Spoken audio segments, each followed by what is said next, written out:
Kita masuk pada ayat yang ke-6 ya.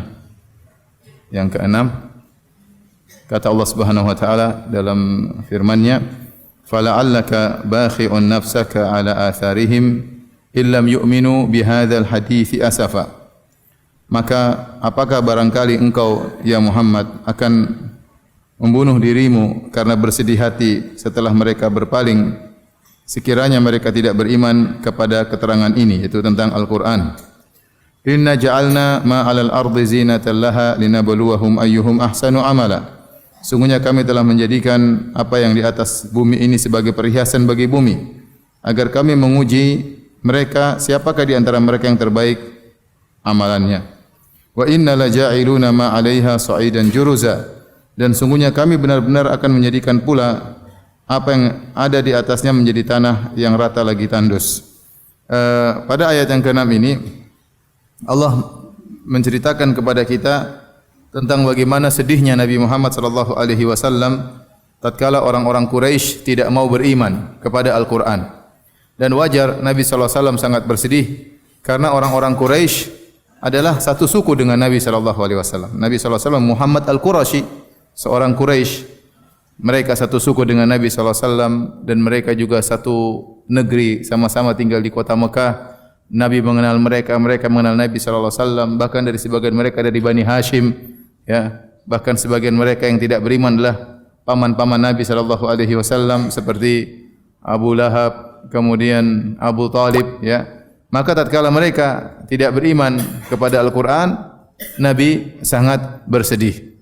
Nabi sangat bersedih. Maka Allah ya menggambarkan hal tersebut, fala'allaka bakhi'un nafsaka 'ala atharihim.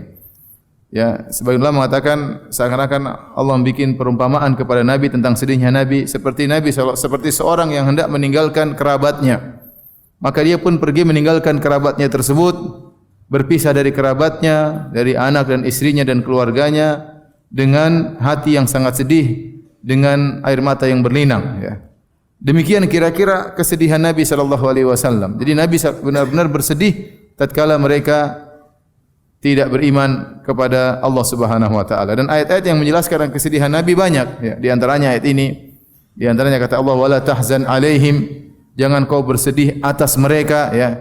Jadi sedih karena mereka tidak dapat hidayah, ya. Itu menunjukkan bagaimana hati Nabi yang sangat ya penuh dengan rahmat dan kasih sayang, ya. Jadi Nabi sedih mereka tidak dapat hidayah, tidak beriman, dan bagaimana nanti kesudahan mereka di dunia maupun di akhirat. Tapi Allah tegur, Allah mengatakan fala'allaka bakhi'un nafsaka. Jangan sampai kau menyakiti dirimu wahai Nabi gara-gara mereka tidak beriman. Sebenarnya ayat ini kata sebagian ulama yaitu Allah melarang, ya. Fala tadhhab nafsuka 'alaihim hasarat. Ya. Jangan sampai kau kemudian terlalu bersedih, wala tahzan 'alaihim. Tetapi Allah menggunakan ibarat, ya.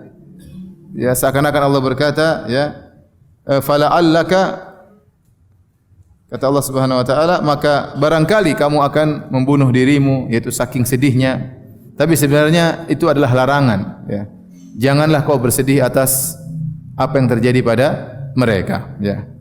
Tapi ayat ini intinya menunjukkan tentang rahmatnya hati Nabi sallallahu alaihi wasallam yang sedih tatkala kerabatnya tidak beriman kepada Allah Subhanahu wa taala. Setelah itu Allah menghibur Nabi sallallahu alaihi wasallam. Allah berkata, "Inna ja'alna ma 'alal ardi zinatan laha linabluwahum ayyuhum ahsanu amala." Sungguhnya kami menjadikan apa yang ada di atas muka bumi ini sebagai perhiasan bagi bumi untuk menguji mereka ayyuhum ahsanu amala. Mana di antara mereka yang amalan yang terbaik. Seakan-akan Allah berkata, ya namanya hidup ini ada ujian. Tatkala ada ujian tidak semuanya lulus. Ada yang beriman, ada yang tidak beriman.